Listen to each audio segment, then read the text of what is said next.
एक लड़की थी जिसका नाम सोनिया था। वो एक अस्पताल में काम करती है। सोनिया बहुत खुश थी कि बहुत कोशिश करने के बाद उसकी अस्पताल में नौकरी लग गई थी। उसे लग रहा था कि वो अस्पताल में बच्चों के साथ समय बिताने वाली सहायक नर्स की पोस्ट पर है, लेकिन उसे इस बात का नहीं पता था कि उसे एक बहुत ही खतरनाक काम मिला था। वो नाइट शिफ्ट पर काम करती थी और अक्सर रात के समय अकेले ही जगह जगह चक्कर लगाती रहती थी। एक रात उसने अचानक एक कमरे के बाहर अपने सीनियर नर्स के साथ एक मरीज को खड़े देखा, तो सोनिया अपने सीनियर नर्स के पास चली गई और उससे पूछा कि ये मरीज आपसे क्या बातें कर रहा था। सीनियर नर्स ने सोनिया को बताया कि वो मरीज एक अजीब घटना के बारे में बता रहा था। उन्होंने सोनिया को बताया कि उस मरीज को रोज रात को एक लड़की दिखती है और उससे बात करती है।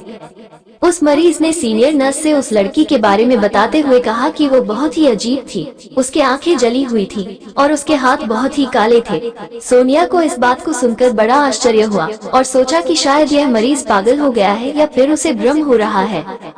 रात के करीब 11:30 बजे सोनिया अपनी नॉर्मल चेकअप के लिए वहीं जाती है जहां वो मरीज था। वो उस कमरे के बाहर खड़ी होती है और उसे लगता है कि उसे कोई देख रहा है। उसे अनुभव होता है कि उसके ऊपर कुछ ठंडा हवा का झोंका चला आ रहा है जो उसके हाथों को छूता है। उसे लगता है कि अब वो बेहोश होने वाली है, लेकिन फिर वो अपने आप को संभाल लेती है। फिर थोड़ी देर बाद उस कमरे की खिड़की से एक लड़की आते हुए दिखाई देती है, जो सीधे उसे ही देखती हुई उसकी तरफ आ रही थी। सोनिया उसको देखकर एकदम से घबरा जाती है। वो लड़की बहुत ही अजीब और डरावनी दिख रही थी। उसके हाथ बहुत ही काले और जले हुए लग रहे थे।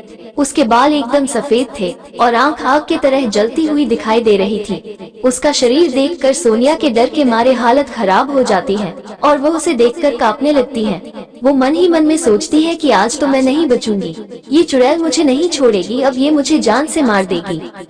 फिर सोनिया उसके सामने हाथ जोड़कर बोलती है, देखो मुझे मत मारो, छोड़ दो मुझे, आज के बाद मैं इस अस्पताल में कभी नहीं आऊंगी, मुझे माफ कर दो प्लीज। ऐसा बोलते हुए वहाँ से भागने की कोशिश करती है, लेकिन वो लड़की वहाँ से सोनिया को भागने नहीं देती है, बल्कि और उसके नजदीक आने लगती है। फिर वो लड़की धीरे धीरे सोनिया की तरफ आगे बढ़ती है और जैसे ही उसके करीब आती है तो वो और अजीब दिखने लगती है। अब सोनिया के पास वहाँ से भागने का कोई उपाय नहीं सूझता है, इसलिए वो उस कमरे के एक कोने में चली जाती है और वहाँ अपनी आंखें बंद करके खड़ी हो जाती है। फिर उस चुड़ैल ने सोनिया के नजदीक आकर कहा, मुझे बचाओ। इतना बोलकर वो कमरे से बाहर चली जाती है। सोनिया अब थोड़ा शांत होती है और सोचने लगती है कि इस लड़की ने ऐसा क्यों कहा, मुझे बचाओ। इस घटना के बारे में वो अपने स्टाफ को बताती है, पर उसकी बात पे कोई भरोसा नहीं करता।